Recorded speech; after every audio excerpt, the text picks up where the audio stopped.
applause to Sharunya from Adauta campus onto the stage, please.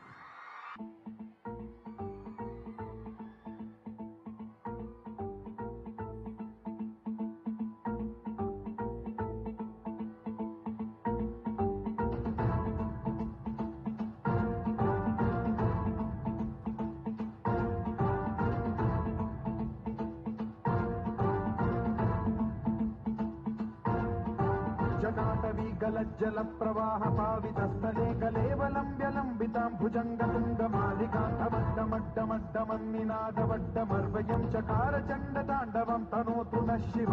शिवम्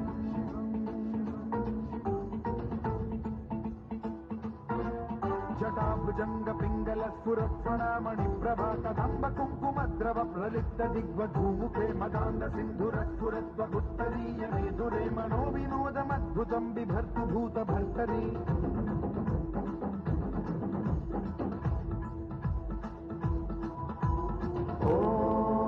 ॐ नमः शिवाय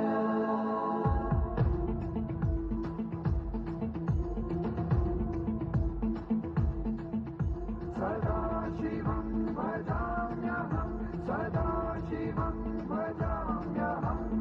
ॐ नमः शिवाय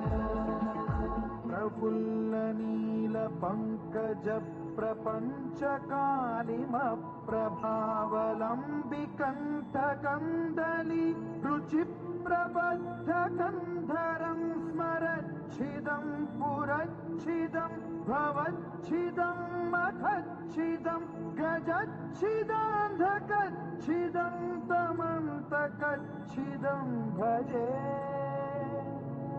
अखल्व सर्वमङ्गलाकलाकदम्ब मञ्जरी रसप्रवाह माधुरी विजृम्भणा मधुव्रतं स्मरान्तकं पुरान्तकं भवान्तकं मखान्तकं गजान्तकान्धकान्तकं तमन्तकान्तकं भजे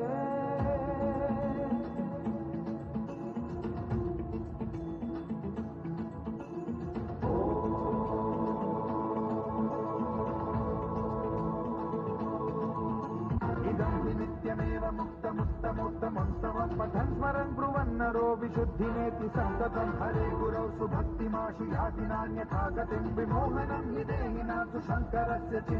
विमोहनं हि देहिनां सुशङ्करस्य विमोहनं हि देहिनां सुशङ्करस्य चिन्तनो